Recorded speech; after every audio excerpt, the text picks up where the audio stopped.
Partition suit అంటే అది ఎవరైనా తండ్రి వితౌట్ విల్ డీడ్ కనుక రాయకుండా ప్రాపర్టీ వదిలేసి చనిపోతే ఆ లీగల్ ఎయిర్స్ ఎవరైతే ఆ తండ్రికి ఉన్న వారసులు అందరూ కలిసి వాళ్ళందరికీ కనుక కాంప్రమైజ్ అవ్వకుండా ఆస్తి ఎవరెవరు పంచుకోవాలి, ఎవరెవరికి ఎంత భాగం వస్తుంది అనే పంపకాల విషయంలో ఏదైనా తేడాలు వచ్చి ఉంటే కనుక అలాంటి వాళ్ళు పార్టిషన్ డీడ్ సూటు కోర్టులో ఫైల్ చేసుకోవచ్చు. పార్టిషన్ సూట్ 1893 ప్రకారంగా ఎవరైనా అడ్వకేట్ని సంప్రదించి సివిల్ సూట్ వేయాల్సి వస్తుంది.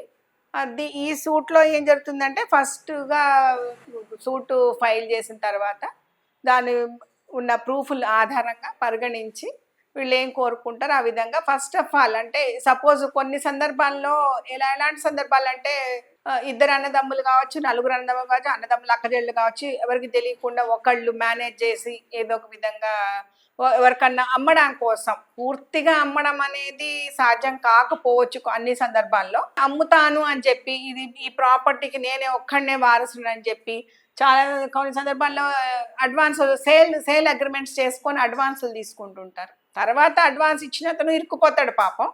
వీళ్ళు కూడా మరి ఇరుక్కుపోయినట్టే కదా, వీళ్ళ ఆస్తిని తను ఒక్కడే సేల్ చేసుకుంటాడు. అలాంటి సందర్భంలో మొన్న ఒకటి మనకు వచ్చిన కేసు రీసెంట్గా దానిలో ఇంజక్షన్ ఆర్డర్ తేవడం జరిగింది. అలాంటప్పుడు మనము ఈయనొక్కరే అమ్మడానికి ప్రయత్నిస్తున్నాడని, మాకు దీనిలో ఉందని, లేకపోతే ఈయనకి ఎక్కువ కొన్ని సందర్భాల్లో ఒకరికి 2 వాటాలు వచ్చిన ఏదో వాళ్ళని అని తెలియదు. వాళ్ళకి లీగల్ ఎయిర్ సర్టిఫికేట్ తీసుకుంటారు. వాళ్ళు లీగల్ ఎయిర్ సర్టిఫికేట్ ఉండాలి, దాని ప్రకారంగా వాళ్ళు చూసుకోవాలి. అదే మీరు అన్న ప్రశ్న ప్రకారం ఏదైతేనే ఇప్పుడు నష్టపోయేది ఇక్కడ ఎవరు, ఆ తండ్రికి ఉన్న 4 వారసుల్లోంచి ఇద్దరు ఈ పని చేయొచ్చు, లేకపోతే ఒకళ్ళని హైడ్ చేసి 3 చేయడం జరుగుతుంది. కొన్ని సందర్భాల్లో ఒకళ్ళు మరణిస్తారు, వారసుల్లో ఒకళ్ళు మరణిస్తే ఆయన పిల్లలకి కూడా ఆస్తి తన తండ్రికి వచ్చే వాటా కింద వాటా వస్తుంది. అలాంటి సందర్భంలో కానీ వీళ్ళు పార్టిషన్ సూట్ కోర్టులో ఫైల్ చేసుకోవచ్చు. అప్పుడు ఈ ఫైల్ చేసుకోగానే జడ్జి గారు వాళ్ళకి ఇమీడియట్ గా ఇంజంక్షన్ ఆర్డర్ అంటే మీరు ఈ ప్రాపర్టీకి సంబంధించి ఎటువంటి రిజిస్ట్రేషన్స్ జరగడానికి వీల్లేదు అని ఒక ఇంజంక్షన్ ఆర్డర్ ఇవ్వడం జరుగుతుంది. అప్పుడు దాని తర్వాత కాల్ఫర్ జరుగుతుంది, వాళ్ళు అటెండ్ అవ్వడం, వీళ్ళు అటెండ్ అవ్వడం. అప్పటికి కూడా కొన్ని సార్లు ఏమవుతుందంటే అక్కడ ఎంత ప్రాపర్టీ ఉంది, ఎలా పంచుకోవాలి, కొన్ని పంపడానికి వీలుగా ఉండదు, పంపకాలకి వీలుగా ఉండదు. వీళ్ళు 5గురు ఉంటారు, అక్కడ ఉన్న భాగాలు ఈక్వల్ షేర్స్ రావడానికి ఉండదు. అలాంటి సందర్భాల్లో తప్పనిసరిగా అది సేలే చేయమని ఆర్డర్ ఇస్తుంది. కొన్ని సందర్భాల్లో ఆ సేల్ కాకుండా ఆ పంచుకోవడం కూడా వీళ్ళ మధ్యలో ఎక్కువ తగ్గులు ఏమైనా తేడాలుగా చెప్తే కమిషనర్ని కూడా అపాయింట్ చేస్తుంది కోర్టు. ఈ పార్టిషన్ సూటు ఈ తండ్రి పిల్లల్లో ఎవరికి అబ్జెక్షన్ ఉంది, ఈ పంపకాల విషయం కరెక్ట్ గా లేదు, నాకు అన్యాయం జరిగింది అని ఎవరికైతే ఒకరికి అబ్జెక్షన్ ఉందో వాళ్ళొక్కళ్ళే ఫైల్ చేసుకుంటారు. కానీ మిగతా వాళ్ళందరికీ కోర్టు ద్వారా నోటీసులు వెళ్తాయి. కొన్ని సందర్భాల్లో ముందుగానే లీగల్ నోటీస్ కూడా పంపేసుకోవచ్చు. మీరు ఈ పంపకం నాకు కరెక్ట్ గా లేదు, నాకు నచ్చడం లేదు, కాబట్టి మీరు ఈ విధంగా షేర్స్ చెయ్యండి, మీ షేరు ఇతనికి ఒక రకంగా షేర్ చేయమనొచ్చు, వాళ్ళు ఇంకొక రకంగా షేర్ అడగచ్చు.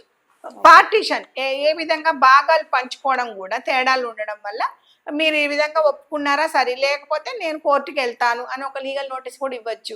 అప్పుడు ఏం జరుగుతుంది, అతను కోర్టు దాకా ఎందుకు, మనం కోర్టుకి వెళ్ళి కోర్టు చుట్టూ తిరిగి మన ఎవరో ఒక క్లయింట్ పెట్టారు కదా, మీరు కోర్టు చుట్టూ తిప్పడానికి సలహాలు ఇస్తారు, అలా కోర్టు చుట్టూ తీరకూడదు అనుకునేవాళ్ళు ఏం చేయాలంటే అవతల వాళ్ళు చెప్పింది ఒప్పుకొని కాంప్రమైజ్ అయిపోయి వాళ్ళల్లో వాళ్ళు కాంప్రమైజ్ అయిపోతే ఇబ్బంది లేదు అంటే మాత్రం కోర్టులో నెక్స్ట్ స్టెప్ లీగల్ గా ఆయన పార్టిషన్ వేయడం జరుగుతుంది. లీగల్ గా అయితే ఇప్పుడు ఆయన ప్రాపర్టీని ఎవరైతే ఈక్వల్ గా షేర్ చేసుకున్నారో ఆయన అప్పులు కూడా ఈక్వల్ గానే షేర్ చేసుకోవాలి. ఏంటంటే అప్పులు మాత్రం కొడుకులివి, ఆస్తులు సమానం, అట్లాగే బాధ్యతలు కొడుకువి అనేది విడిగా మన ఇన్ జనరల్ గా మాట్లాడే మాటలు అలా కాదు. చట్టపరంగా ఆలోచిస్తే అలాంటప్పుడే ఆ అప్పులు తీర్చాలి, అప్పులు కొంచెం ఎక్కువగా ఉన్నాయి, సపోజ్ ప్రాపర్టీ ఒక ₹1,00,00,000 ప్రాపర్టీ ఉంది, అప్పులు 25 లక్షలు కనీసం 30 లక్షలు ఉన్నాయి అంటే ఒకళ్ళ షేర్ వెళ్ళిపోతుంది అక్కడ, అంతే కదా.